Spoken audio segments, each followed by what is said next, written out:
Hello, welcome. Welcome to all of you. I'm going to give you a second to sit down, please. Thank you very, very much. We haven't even started yet. I'm going to ask everybody else to sit down. There are chairs around the side here that aren't necessarily visible from the back, so there's more places to sit. It looks like we've got everybody sitting up here, too. We had a couple tables that were empty, but I think they're getting filled up. So I think we've got enough seats for everybody, and I encourage you to sit down because you can see from over there to those of us who are in the front here. For those of you who don't know me, I am the chairperson of the Mount Baker group of the Sierra Club. My name is Lynn Doremus, and well, you guys are an easy audience. So I appreciate everybody making the adjustment from the library to here, and I'm glad to think that we can hopefully seat everybody too, and we've got everybody who wanted to come in here. I certainly didn't pull this off by myself. We've got some Sierra Club folks here that came up from the national office in Seattle, as well as a volunteer all the way up from Vancouver. Climate Solutions has been instrumental in getting the information out, and resources, of course. We've got other partners that are working on this, but this event really was the work of all three of our organizations. I'll talk to you a little about what we're going to be doing this evening, and then give you a little more information about how you can participate. I guess I should also not forget to say we've got bathrooms down on this end.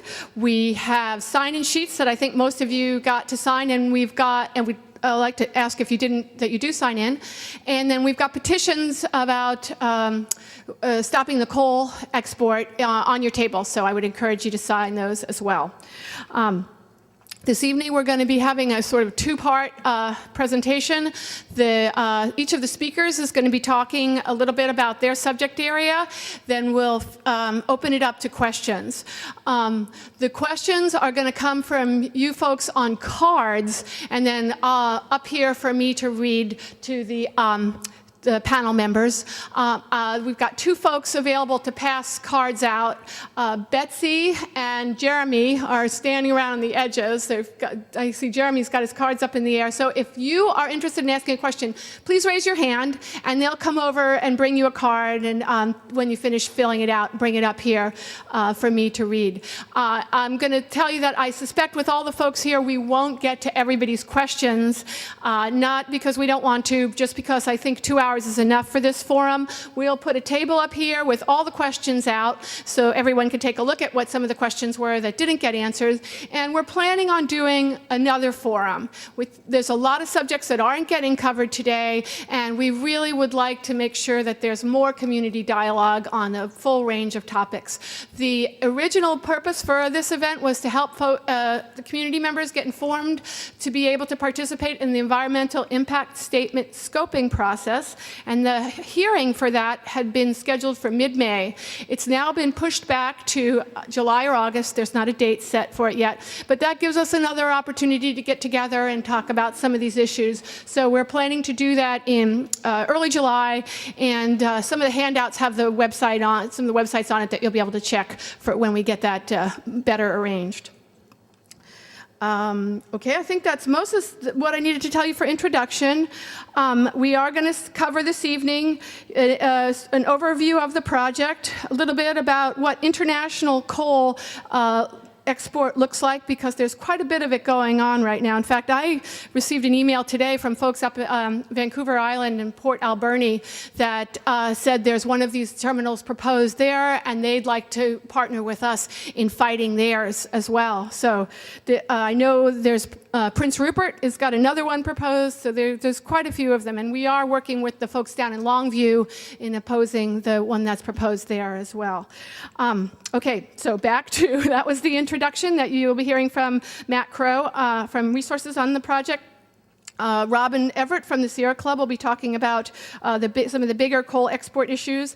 Elsie Heinrich will be talking a little bit about what the previous work that's been done in challenging the first pier that was proposed there. And Elsie's with the League of Women Voters. Mayor Pike will be talking about transportation issues. We've got Fred Felleman Friends of the Earth, who will talk about the environment at Cherry Point, and then Jean Milius, who will talk some about the county permitting and planning process related to this. So without further ado, I'm going to turn this over to Matt. And Matt is a graduate of Huxley. He's also got a degree in geography and has done research and writing about a number of environmental issues. He's got overseas experience with USAID working in the Ukraine, and of course he works now with us with the North Sound Baykeeper and resources.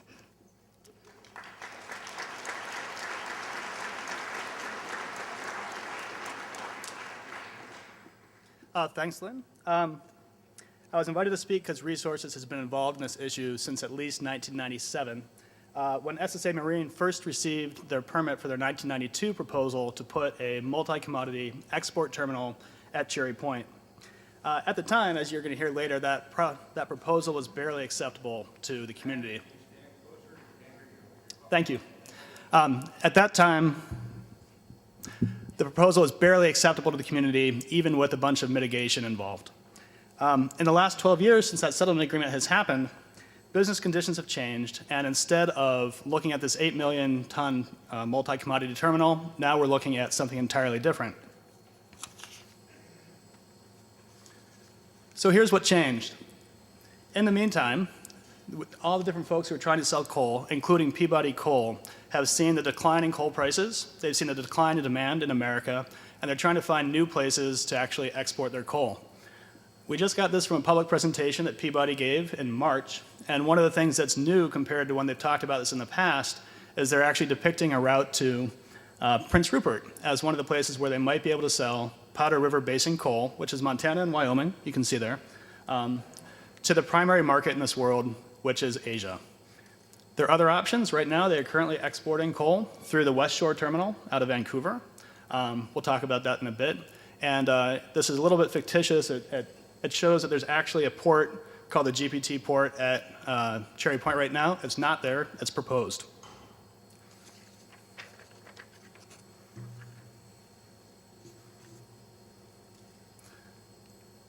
So this is what we're looking at for players. We've had SSA Marine around for years proposing this, putting this project forward. But in the time that the coal markets have improved, we've seen investment from Goldman Sachs and SSA Marine's holding company, Carix. They now own 49% of Carix.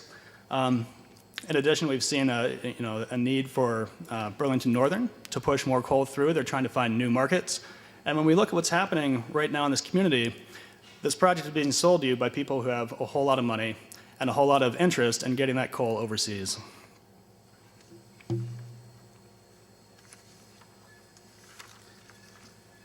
So the first thing I want to emphasize, and I think it's really important, this project is not yet a done deal, and a lot of people are trying to emphasize that it is a done deal. You'll hear tonight more about the true scope, the impacts of this project. And the thing to emphasize there as well is this is the beginning of the permitting process. A little bit later, you're going to hear from Jean Milius, who knows quite a bit about permitting processes. Right now, we get the opportunity to do two things, and those are, one, to actually talk about the scoping of the environmental impact statement, where they will actually look at what the potential damages are, and secondly, to work in the political process, because this terminal does not go ahead without approval from the Whatcom County Council, and it doesn't go ahead without a lease from the Department of Natural Resources. I want to emphasize, we have a choice. So here's what they want to do. Has anybody been to Cherry Point? Yeah? It's a lovely spot. You can't quite see it in the background there, the Chuckanut Mountains, just on the other side of Bellingham Bay. It's right north of the Lummi Nation. There are currently 3 active industrial facilities there with pier and wharf combinations. And the diagram here is about, well, the perspective's bad. The diagram here shows what their plan is for the primary export portion of their terminal, where they plan to put 48 million tons of bulk commodities through an 80-acre site. You know, you don't get any real scope or perspective from that. 80 acres, when you're talking about coal, is a lot of coal. The reason we're talking about coal is the day after they announced this, their new application in February, they announced that they had an up to 24 million ton deal with Peabody Coal. That's why we're talking about Peabody. And Peabody has publicly said they would like to put 50 million tons through this facility. So, that's just a green rectangle. So let me show you what 80 tons of coal looks like. This is the West Shore Terminal up at Roberts Bank. It's just across the border, and it's really hard to get the perspective. What you see here are 85-foot high piles of coal. I was up there 2 weeks ago, and they gave us a tour. The large orange things you see are stacker reclaimers. They actually drop the coal in the piles, they pull it back up. Those are 200 feet tall. SSA Marine is proposing that they're going to put almost double the amount of coal that West Shore exports through the same footprint at Cherry Point. One thing they told us when we did the tour was dust is the enemy. They can't control the dust there. They spend over $1 million on water to control dust, and they still, by BC's estimates, actually have 715 tons of coal dust that come off that facility every year. The ship that you see in there is a Cape ship. These are the largest ships in the world, and when we look at the numbers for SSA Marine's proposal for Cherry Point, we come out with a number that is maybe going to be about 200 or more Cape ships every year. And these pictures are to scale. That is the large ferry that services the San Juans. It's a 2,500-ton ship that can have 1,000 passengers. That's the 180,000-ton Cape Violet that was up there 2 weeks ago. We're deeply concerned about the impacts in the Georgia Strait or the Strait of Juan de Fuca, what might happen with collisions with oil tankers. So what's happened? The proposal of 1992 is not the same as the proposal of 2011. So the question is, really what happened? How did we get from an 8 million ton multi-commodity terminal to 54 million tons, of which 48 million are proposed to be coal, the other 6 million other, or they could also be coal? Just to emphasize this change again, they got new investment, they got new money, they got a changing economy. It's a little bit ironic that some of the people who are actually trying to benefit from this change in the economy are some of the people who caused it in the form of Goldman Sachs. And now the concrete differences. 8 million tons is not so much. These, of course, are to scale as well. 54 million tons is a lot. In '92, they were selling the concept of exporting potash and wheat. They were actually selling that in September of 2010 when they came to talk to us. But the reality is that the permit that they put forward, the application they put forward in February, specified up to 48 million tons of coal and 6 million tons of others. So that's that 88% number there.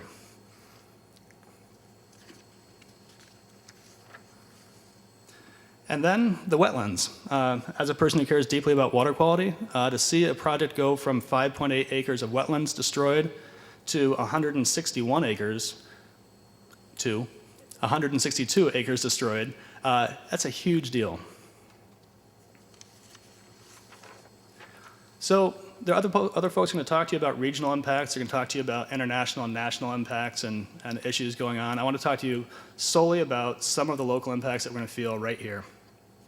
This is a huge terminal. There will be a massive increase in rail and vessel traffic. So let's look at a few details.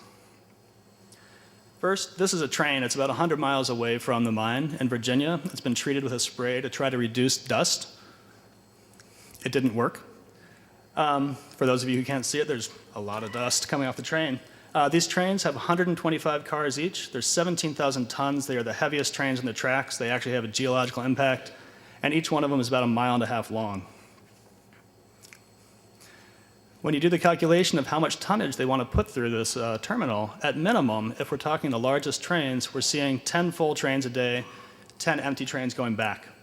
Every one of these trains, you add them up at 1.5 miles, you have about 30 miles of trains going through Bellingham's downtown. And this number is changing too. This is a lowball number. This 5 to 8 minutes of every crossing being closed every hour of every day throughout the year, the folks at CommunityWise have been actually doing some analysis, watching trains, seeing how long it takes. The mile-long trains that are going through today are taking about 8 minutes each. 1.5 mile train by extension, we're talking 12 minutes per 1.5 mile long train. We're talking 20 trains coming through every day. So we're concerned. We're concerned about businesses that are currently on the waterfront being impacted by reduced access to the waterfront.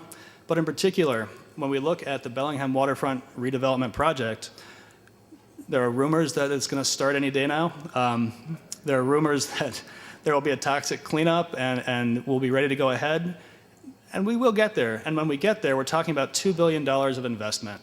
We're talking about, from the Port of Bellingham's own studies, we're talking about 500 to 700 jobs in maritime and light industry, and another, it was 1,500 to 7,000, they had a big range, permanent jobs on the waterfront. So when we compare it to what we're looking at Cherry Point, it's a non-starter almost for Cherry Point. It's 20 to 30 more times the jobs at the waterfront as the waterfront goes forward. That will be impacted by all the trains coming through. Now, health. We don't expect the trains to look like this here. This is just a few miles away from the coal mine where a lot of the dust blows off. But what you can see when you look at the engines there is a whole lot of exhaust. And we are deeply concerned about the number of engines that will be coming through Bellingham. There will be around 36,000 engine trips through Bellingham every year associated with this project. The particulate matter that comes off of that is known to cause cancer, and we are worried that it will be in high enough concentrations that we will see a rise here. Mercury. Most of you know that coal has mercury in it, especially when it's burned. Right now, 1 out of 6 women in America is believed to have enough mercury in her system to cause birth defects. This coal will go to China, it'll get burned, it'll be deposited in the Pacific Ocean, and it is already the #1 source of new mercury in Whatcom County. So I was up there a couple weeks ago. I think I mentioned that with my friend Paul Anderson, who took some great pictures. And they have a bunch of different techniques they want to use to mitigate coal dust and coal dust spreading. One of them is this elephant trunk that goes down in and it spreads the coal around inside. It's supposed to even it out so that the ships don't break in half as they go from piece to piece. If you take a look, that ship on the right, the top is supposed to be white. It was not a windy day. Had it been a windy day, it might have looked white, but all the coal dust would be in the water, and we are deeply concerned about the ability of coal to rob oxygen out of the water and impact sea life. Finally, these are iconic species. This is a large part of what we care about. We come here for our quality of life. At Cherry Point right now, the seagrasses and the herring are the basis of a food chain that actually impacts all of Puget Sound and the Georgia Strait. If we actually do put in a coal terminal there, and if the coal dust does have the impact that we think it might, we could effectively wipe out the base of this particular food chain. So finally, this is Bellingham now. I think we as a community have a choice, and it's an important choice to make. And this is, it's a pretty picture, but it shows water quality that we care about. It shows air quality. We care about our access to our waterfront. We care about actually having a sustainable future where those of us who are here now can find jobs, we can work, and we can enjoy the actual amenities that we came here for those of us who came recently. So thank you so much. It's great to see folks who are here, and I want to emphasize again that we do have the ability to stop this or to try to mitigate the heck out of it so that it doesn't have as much damage as we're deeply concerned about. Thanks.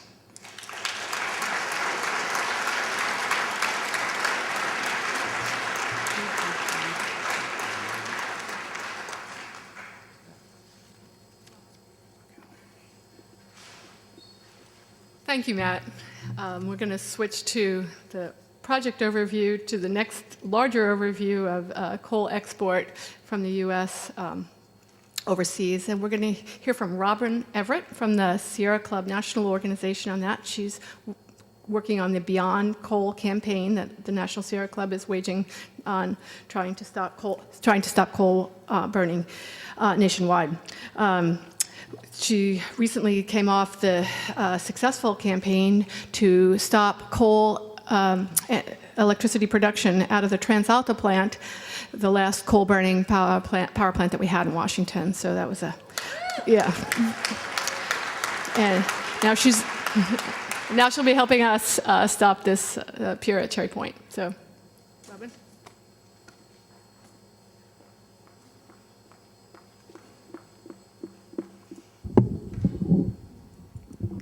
Can you hear me pretty well?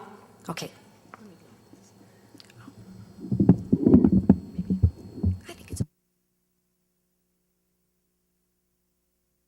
Hello, I'm Robin Everett. I'm with the Sierra Club, and I'm going to talk a little bit about the regional and national implications for this project. The Sierra Club has a national Beyond Coal campaign, and we're seeking to keep coal in the ground and end coal burning in America. And now this third leg of the campaign is to make sure that we don't export it to other countries as well. So the reason why the Sierra Club cares so much about ending coal and its use is because it is the leading cause of climate change.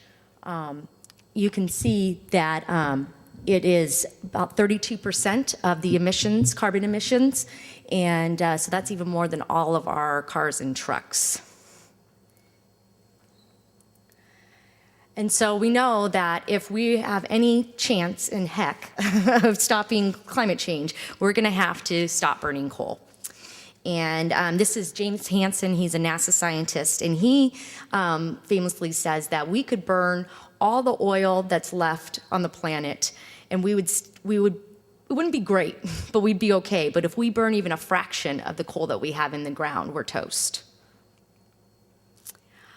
And so about 5 years ago, the Sierra Club, in reaction to Dick Cheney's energy plan, which was to build 150 new coal plants in the country, we set out to stop every single coal plant proposal.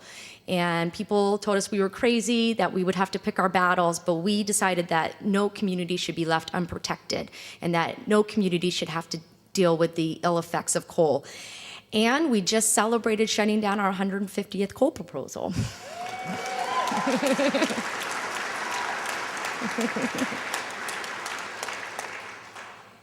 Here in the Northwest, you know, we have a real great reputation for being clean and green, but actually we get a lot of coal power as well. You can see Oregon gets nearly 40% of its power from coal. And here in Washington, we're a little bit better, but still, a good chunk is coming from coal. Thanks to Sierra Club and its allied partners, we have now put on schedule to shut down the last remaining coal plant in Oregon and the last remaining coal plant in Washington. So these numbers will be changing. But all the hard work that we've done to make sure that we have a clean environment and a healthy future for our children here in the Northwest will be completely undone if we start shipping millions of tons of coal overseas. Go. Why? Why?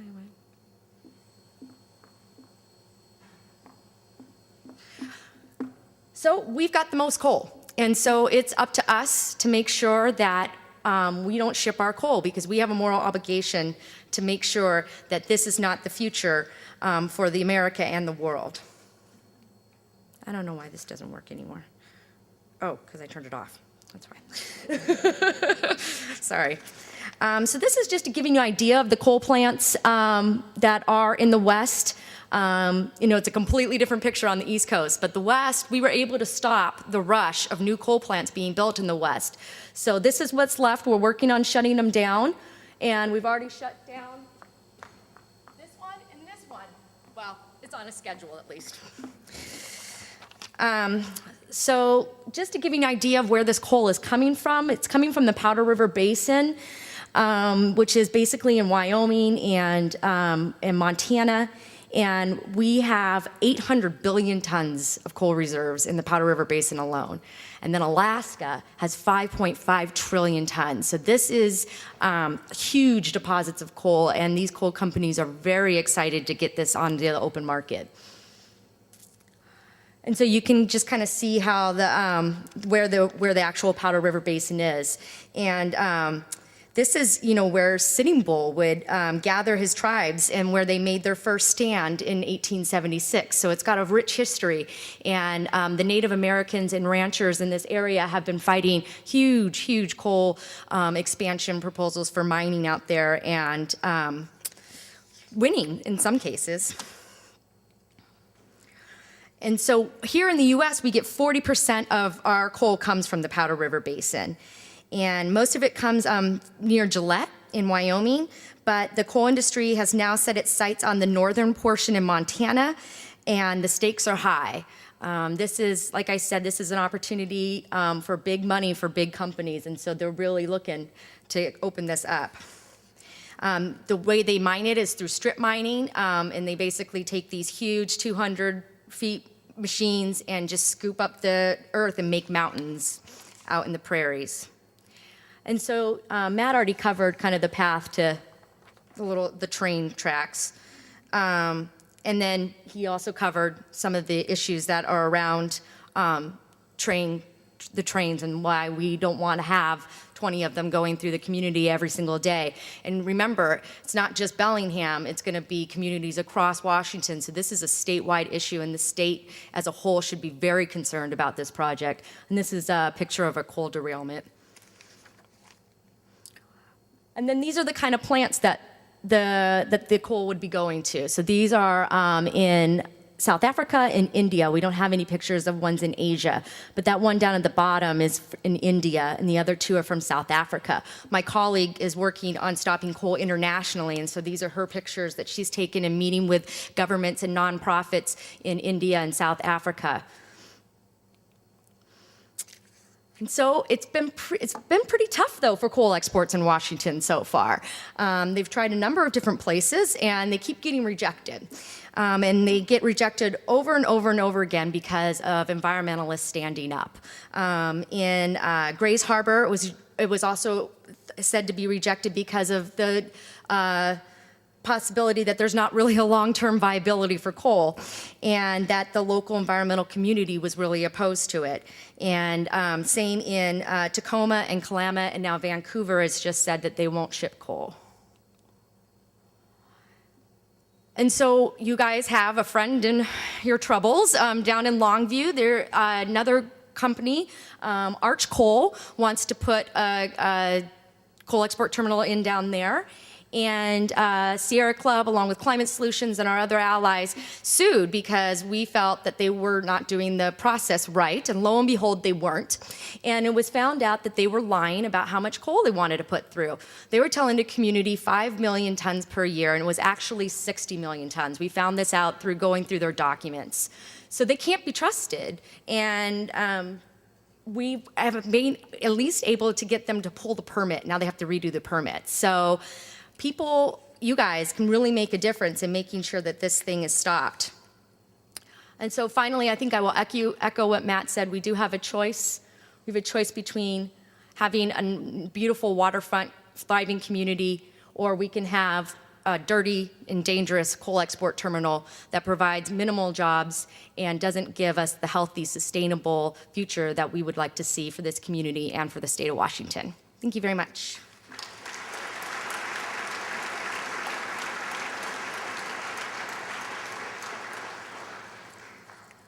Thank you, Robin.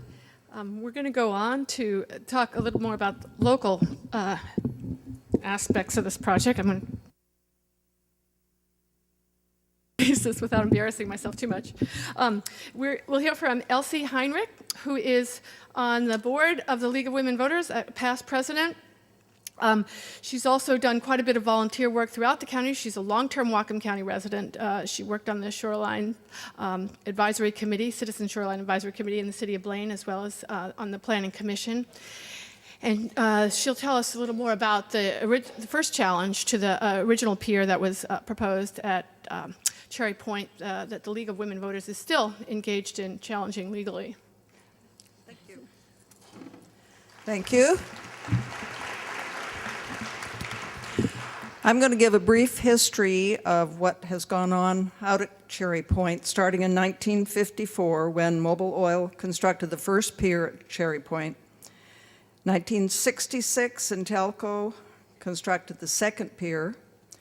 1971, ARCO constructed the third pier. And then in 1972, Washington State voters passed the Shoreline Management Act. In 1977, Chicago Bridge and Iron proposed building offshore oil drilling rigs at Cherry Point, and that project would have filled the water, about 22 acres of the water, with 1 million cubic yards of rock and dirt.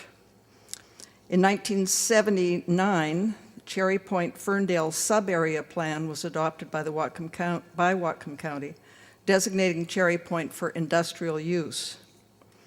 In '81, the Washington State Department of Ecology rejected 11 of the 15 amendments to the shoreline management program needed to build the landfill proposed by CBI, and that project kind of went away. Then in '82, CBI had a bill introduced in the state legislature to exempt their property at Cherry Point from the Shoreline Management Act, and it passed the legislature, which I think was a big surprise. Fortunately, it was vetoed by Governor John Spellman. '83, Kiewit Construction Company proposed Upland's fabrication of offshore oil and gas drilling platforms. Ecology and Fisheries and Wildlife denied the permits to Kiewit at that time. Then in 1992, there were two proposals. The first was called the Cherry Point Industrial Park, and it was a developer from Edmonton, Alberta, who proposed that. He actually did get a shoreline management permit, but then didn't proceed. The same year, SSA proposed to build the Gateway Pacific Terminal that's now come up again. In 1995, the DNR, Department of Natural Resources Commissioner, declared that there could be only one more dock at Cherry Point. Up until that time, there was talk of more than one. In 1997, then, the Pacific International Terminals, PIT, received the Shoreline Substantial Development Permit from Whatcom County to construct a multi-use terminal consisting of a deep water pier and ocean-going barge dock with upland industrial storage. Department of Ecology, Fish and Wildlife, and a coalition of 5 environmental groups, including the North Cascades Audubon Society, the Washington Environmental Council, People for Puget Sound, the League of Women Voters of Bellingham-Whatcom County, and an organization called Ocean Advocates. They appealed the permits to the Washington State Shoreline Hearing Board. The basis of the appeals was the failure to adequately address and mitigate for likely environmental impacts from the project. In 1998, there was a settlement over this lawsuit, negotiated among all the groups and PIT. And in 1999, they signed a settlement agreement. It established important conditions that were aimed at the natural resource protection. The agreement deals with the limited issues that can be raised within the scope of a shoreline permit, because it was specifically related to the shoreline permit. The settlement did gain important concessions and mitigation related to the single permit and how they will be enforced under shoreline laws if and when the project receives all other permit approvals and actually goes forward for development. In 2000, Department of Natural Resources designated the Cherry Point Aquatic Reserve. And in 2002, the PIT proposal for the pier was put on hold at PIT's request. 2003, there was talk about a pipeline that went across the straits. That didn't really go anywhere. And shortly after that, the DNR started discussing a management plan for this aquatic reserve. Then the management plan was put on hold because the businesses out at Cherry Point, including PIT, I believe, felt that it could impact their businesses out there. And after a while, DNR continued their work on the management plan. They formed a citizens committee. I think there's been something in the paper about that recently. And they had a draft of the management plan. They've had their public hearings, and that was approved, I think, last fall. But in 2008, in March, PIT convened a public meeting, community meeting, and they unveiled the new plan for this Gateway Pacific Terminal. And that same year, the parties to the original settlement agreement started a new discussion and negotiations. 2010, this past fall, SSA Marine started their public relations campaign for the terminal. And now I'm going to go back to 1999. The agreement setting the Shoreline Hearings Board appeals of Pitt's Shoreline Substantial Development Permit was signed by Whatcom County, Pitt, Whatcom Department of Ecology, Washington Department of Fish and Wildlife, and the 5 environmental groups. There was another agreement that outlined more specific terms that was signed by Pitt and only the environmental groups. Because the League is a party to this agreement, we must be very cautious in how we state our positions publicly, and our board has approved the following statements. The original settlement agreement, which was signed in 1999, anticipates construction of a bulk commodity facility at Cherry Point. A few years ago, the project proponent asked us if we'd be willing to modify this agreement. There were some improvements that could be made for better protection, so we agreed to renegotiate. Settlement negotiations are ongoing, and at this point, we've agreed not to disclose the details of those negotiations. We will fight to ensure that if there is a modified agreement, it will contain the most stringent environmental protections possible. Recently, we learned that the primary commodity to be exported from this facility would be coal. The League of Women Voters of Bellingham-Whatcom County is opposed to the coal train traffic that would travel through Bellingham and contribute to noise and air pollution and create traffic hazards. In addition, the League opposes coal exports on the grounds that such exports will facilitate the burning of coal and will increase greenhouse gas emissions. These coal issues are not a part of the 1999 settlement agreement and are not being addressed in the ongoing negotiations. Thank you.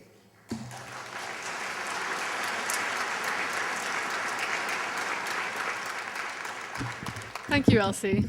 I certainly did not realize the extended period that this area has been subject to discussion for development. We're going to hear now from Mayor Dan Pike, and as I've just referred to him, we know him as our mayor. He's has quite a history of work in transportation planning in this area. He was transportation planner for the Whatcom County Council of Governments, as well as a project manager with the Department of Transportation, and also a transportation director at the Skagit County Council of Governments. So he comes to us with quite a bit of experience on transportation planning and transportation issues. We are very much privileged to have him here speaking to us tonight about those issues. And with that, I'll turn it over to you. Thank you. Thank you. Well, thanks everybody for being here. And, you know, I view my job as sort of looking out for the community interest. And this, like a lot of issues, is a little bit complicated, in that certainly I think everybody needs to recognize that there's a lot of people in this community that are struggling right now financially, looking for work, and trying to figure out how they're going to survive in this current economy. At the same time, I think there's some very legitimate issues that are being raised about what are the trade-offs of specific proposals, such as this particular proposal, to put in a coal export facility out at Cherry Point. And to be honest, I don't have the answers to that, and that's part of the problem. What we need to do as a community is have a dialogue where we fully vet the benefits and the costs of this project and make an informed decision on that. And so towards that end, you know, I understand that the proponent has originally been asking for a very narrowly scoped EIS. And starting in March, I was saying that no, we need to have a much broader dialogue that looks at the impacts in Bellingham and beyond, because we're impacted as well. And I understand the county EIS officials are starting to think now that maybe they will do that, that they'll have community input towards that end. And so one of the things that I am going to do, and I'm targeting the 25th, although that's a little bit of a fluid date. But I intend to hold a community dialogue where I'm not looking for just people expressing their fears or whatever, but I'm looking for people to bring forward both the positives and negatives that they see from this, that they want to see addressed in an EIS, so that I can be sure that as your city representatives, we can fully put that information, push that information forward into any EIS that is done. Because things that aren't examined leave unanswered questions. And I think all of us deserve to have questions fully answered. So I will say, you know, this is a development opportunity that's relevant today and for decades to come to the citizens, not just of Bellingham, but of multiple jurisdictions, private employers, organized labor, and advocacy groups. And it deserves a robust community dialogue to ascertain what really is in the best interest of our community. There's a whole lot of facets to look at. I'm going to focus primarily on transportation, but everything bleeds into everything else, so I'll probably touch on a couple of other things as well. The first thing I want to say is that, you know, we need to look at what the impacts are of coal being transported across different routes by different modes, what those impacts have been in other communities that have experienced it. What will the definitive length of the cargo trains be, and how is that going to impact access within our community to a variety of facilities that we have? So, for example, one of the concerns that I've raised is making sure we've got adequate emergency access to Boulevard Park, which, you know, most of us are familiar with, and on a beautiful day like today, especially in the summertime, you can have thousands of people down there. There's only one way in and out, and it's over an at-grade railroad crossing. So if we have a medical emergency down there and there's closures of 5 or 10 minutes, what does that mean, and what are we going to do to address those impacts if we're going to have multiple extended length closures per day? Who's going to underwrite the cost of addressing mitigation factors? And is this the right path for those trains to take? You know, what is this going to do to the $1 billion to $2 billion public and private investment that we're looking to put in to our waterfront? That's actually going to have. I was looking through some materials that we prepared for the Tiger grants, the federal large funding grants that unfortunately we didn't get, but we applied for in September of 2009. And actually the estimate was that the waterfront is ultimately going to provide over 13,000 new jobs. And that's over a couple of decades. So we need to think about how we're trading off, you know, what the trade-offs are, or do we have to have trade-offs? Can we mitigate access to the waterfront that's compromised if we have increased rail traffic? If it doesn't go along the waterfront, where else can the train go? Well, in my work with the DOT, I looked many years ago at the Burlington to Sumas corridor, and actually for a lot of reasons that makes sense to upgrade. It made sense to upgrade, frankly, 15 years ago when I was looking at it for the DOT, and they didn't feel like they had the resources to deal with it. But with climate change, with the geologic environmental sensitivities along the coastal route, I think there's a good chance that Burlington Northern isn't going to have a choice but to find an alternative route sometime in the next couple of decades. And so if in fact this proposal is going forward, they should be looking at that route now, since they're going to have to make some investments anyway now. You know, the bottom line is that there's a required EIS, and it needs to have a scope that includes the entire transit corridor through our community and not just through the proposed terminal's rural site. The increased rail traffic needs to be mitigated by modern crossing equipment, assuming this goes forward, with a federal quiet zone from the Chuckanut Bay to the cement plant. Access points to the waterfront must not be reduced or cut off for unreasonable amounts of time.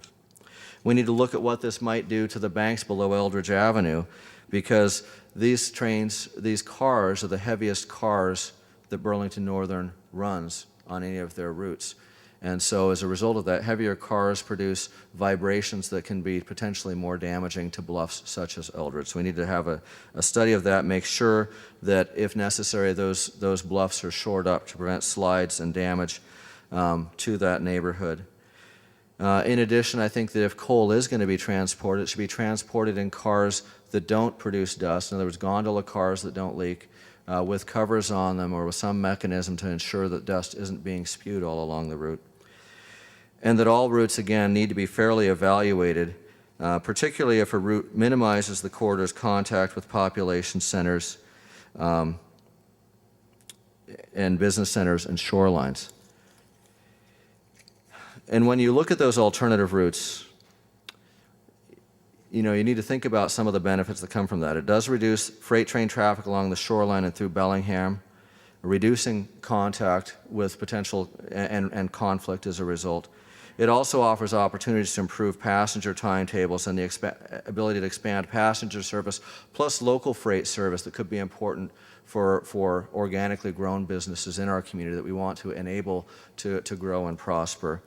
And it provides greater flexibility to meet future market conditions for both Burlington Northern and SSA, and creates track and route redundancy to deal with potential future disasters, which I think all of us know that we're in a geologically sensitive area, and having seen what happened in Japan over the last few months and what's happened in other parts of the world in the past few years, certainly it's prudent to have redundancy in an area like ours. And to be clear, I also think the impacts of the alternative route need to be examined for what that route does to the populations and the environment of the areas that it goes through. Finally, in closing, I want to say that we do have an FAQ on the city's website talking about this issue, and that's been on since I first started raising some questions in March. We'll be adding to it as time goes forward. And I would, first of all, I want to thank you for being engaged in this issue, whatever your perspective on the issue. And I invite you to stay engaged going forward. And as we have, as I said, as we have some meetings on this, one of the things I want to do is have a meeting where you guys get to speak, because what I've seen so far is there's a lot of people like myself and the panel up here, all of whom have a lot of information, but I think collective intelligence is a good thing to take advantage of, and I think that people have an expectation of being heard in Bellingham, and I think that that's an expectation we need to deliver on, and so I'd invite you to take advantage of that. Again, what I'm looking for when we do this is additional information, particularly from a technical perspective. What concerns, what problems, what opportunities do you see that are coming forward as a result of this project, and how should we deal with those going forward? So with that, I'm going to stop, and thank you all for being here, and thanks for having me.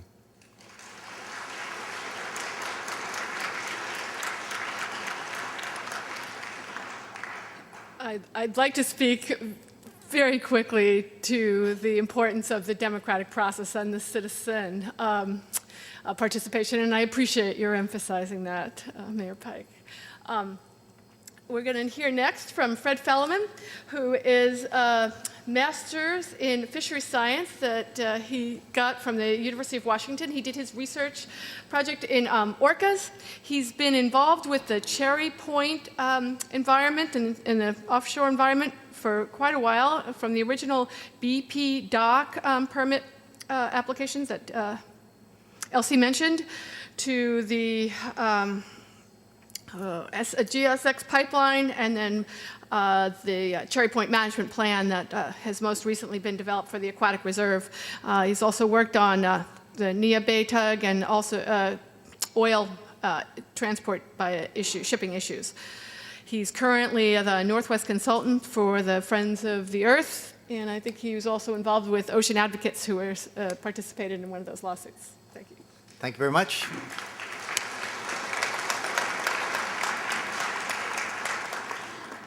So I am very pleased to be able to come and share some thoughts I'm the aquatic personality of the group today. I'm going to talk about the stuff in the water, but I've had the pleasure to work with Lynn during the Aquatic Reserve Management Plan development, and if she asked me to come running, that's what I did. So thank you very much, and I'll hopefully just have a half an hour of slides. No, it's I'm going to squeeze about a half an hour of slides in a couple of minutes, so put on your hat, ready to go.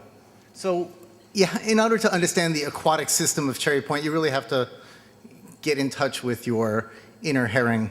And this is, perhaps in this area, it's not unusual. You hear a lot more about herring here than you do in many places, but it is really one of the most unsung heroes of the Puget Sound. As you can tell by the modern nature of the car in this picture, this was what Cherry Point herring looked like on a good day back a ways. But this is not where the herring should be. There was a big storm that blew it up onto the shore. But the idea to have mats of herring spawn like that is pretty extraordinary. And in fact, the Cherry Point herring run is equal to all the other herring runs in the state of Washington combined in its heyday. So it's also it was the largest run in the state.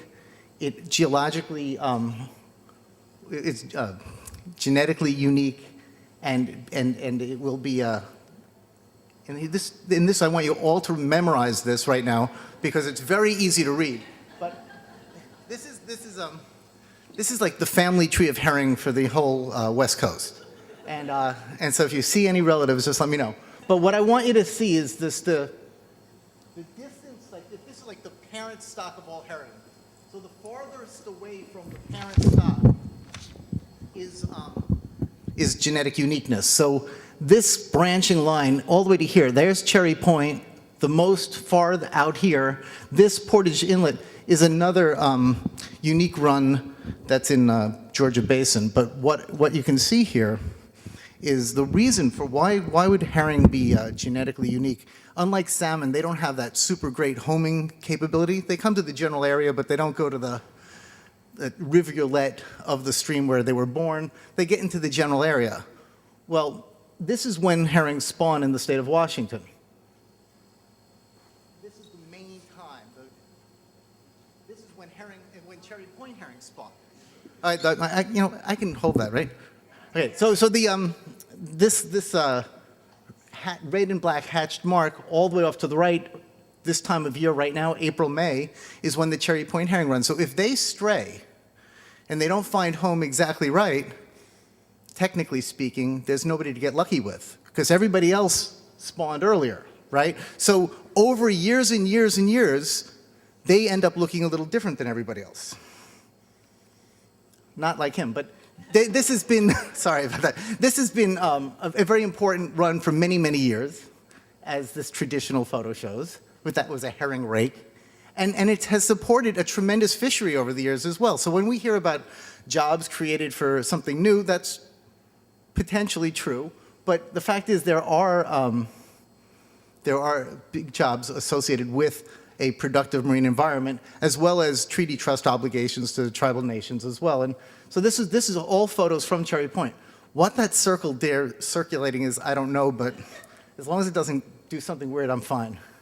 So now, but herring are cool animals unto themselves, but what really makes them spectacular is that everybody loves them, loves to eat them at every life history phase that they are, from their eggs to their juvenile, to the larvae, to the juveniles, to the adults. And so, in fact, if I did a little looking at the Nooksack run of Chinook. When it comes down, when those fish come out of the river as smolts, just as they've sucked up their yolk sacs and are looking for food, there's the herring, there's the larvae and eggs out there ready for them. That's their weaning food, if you were thinking like a mammal. But so we have the salmon, we have the seals.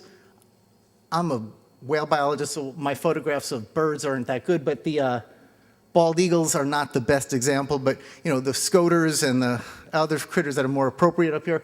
And then the minke whale, actually there was a place up in the north end of, like off of Waldron Island, it was a place called Minke Lake. That's a technical term we had for it. And we'd always, most reliable spot to find minke whales all the time. But Minke Lake doesn't exist anymore. And they've just, minkies don't hang out there anymore. And that whole Georgia Basin area was much more productive. I just tried to figure out how many slides of pictures of mine I could squeeze into a slideshow. So, but these are other critters that benefit from herring. And the humpback whale obviously isn't locally shot, but there have been an increase in humpback whales coming back to the Puget Sound area. In fact, in Georgia Strait, there's a book at the Vancouver Aquarium you can get, the humpbacks of Georgia Strait, where there are places up there called Blubber Bay and stuff like that, old whaling grounds. And in fact, we're having a comeback of humpbacks. So we'll have orcas and humpback whales in the same neighborhood. It doesn't get any better than that. And then we have this beautiful stretch of shoreline known as Cherry Point. And you can see the three existing docks, the BP dock now with the two wings on it, Intalco in the middle, and then ConocoPhillips now at the end. Otherwise, a relatively undisturbed shoreline. As was talked about previously, the aquatic reserve was created in green with these cutouts in it. And you don't make an aquatic reserve in just any place USA.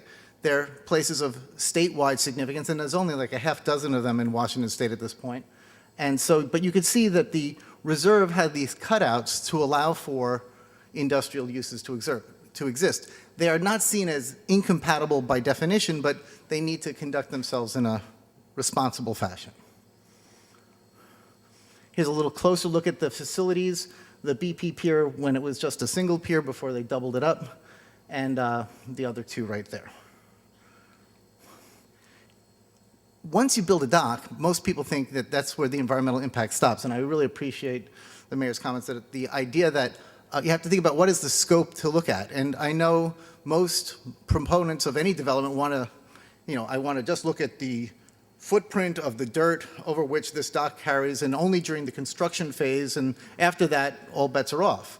Well, obviously you can't get coal to the dock without the train, and you can't get the coal away from the dock without the ship.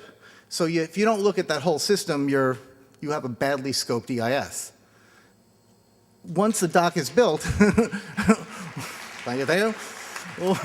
once the dock is built, how much it is used is somewhat unlimited, and based on physical constraints of how many ships you can squeeze to a place at a time. So this is just the BP dock over time, the use of the dock there. While the ship use goes up, the herring use seems to go down.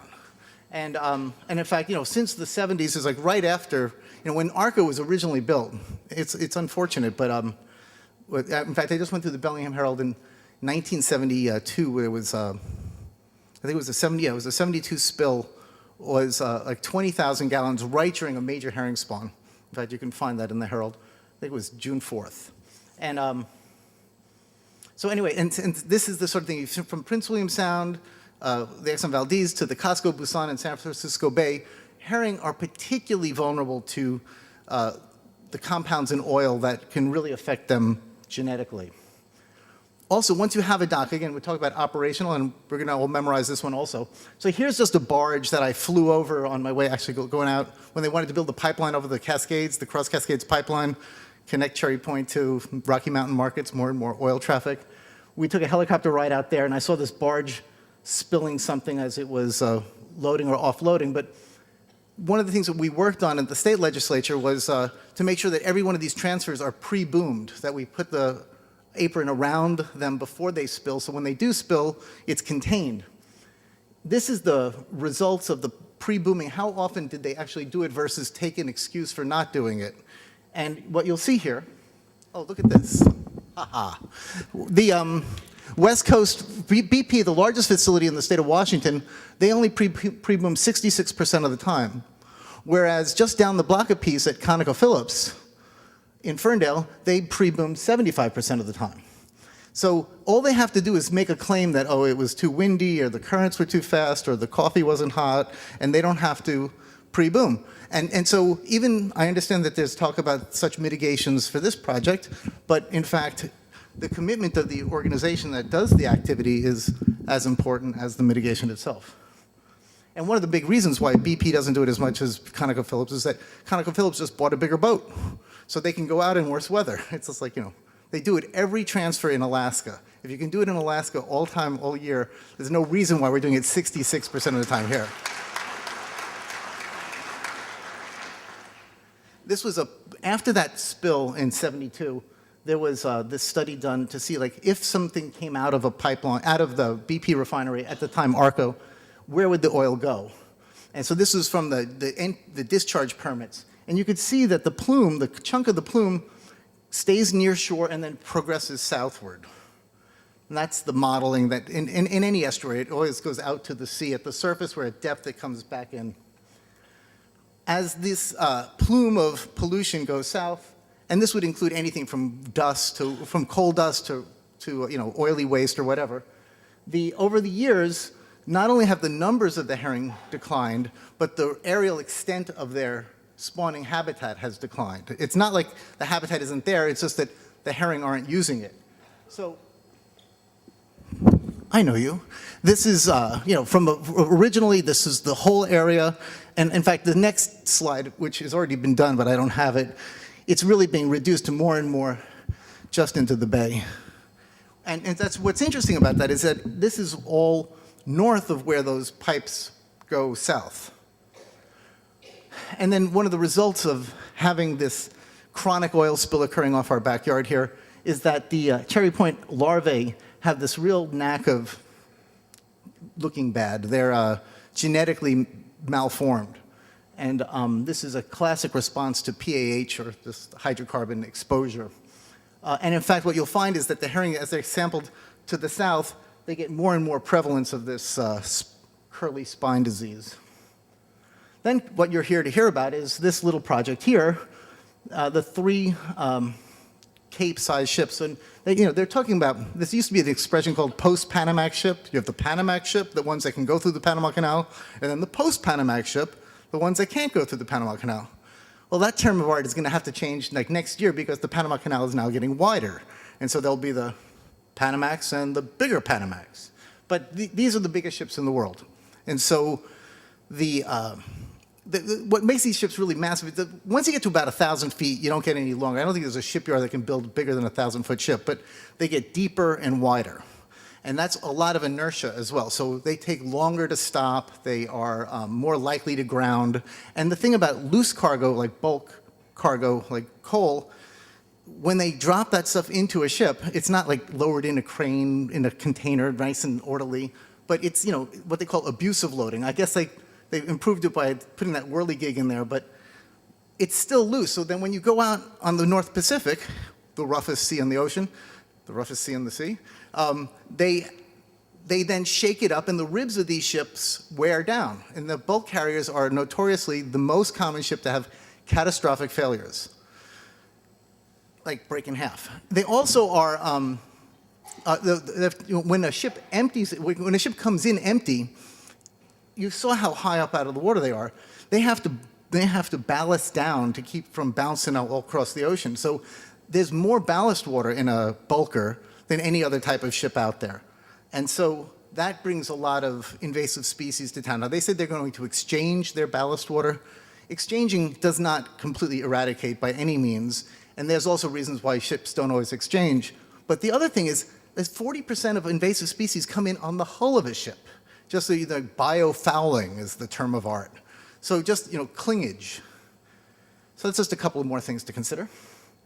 Something was mentioned from the league that the SSA was not exactly happy about the aquatic reserve going into place, and this is a conclusion from the letter that Mr. Saline had written. They're very disappointed and deeply concerned, but they now have an aquatic reserve in their backyard. One of the things that, as when I was with Ocean Advocates, the thing that, as the aquatic personality in the group, I wanted to make sure that the vessel traffic risk assessment was a key part of the settlement agreement. Ocean Advocates now no longer exists, so I am now free to speak about it, so we can talk later. But the idea that what I wanted to do was create the world's best video game for ship traffic in the Puget Sound. And so this is the actual routing of vessels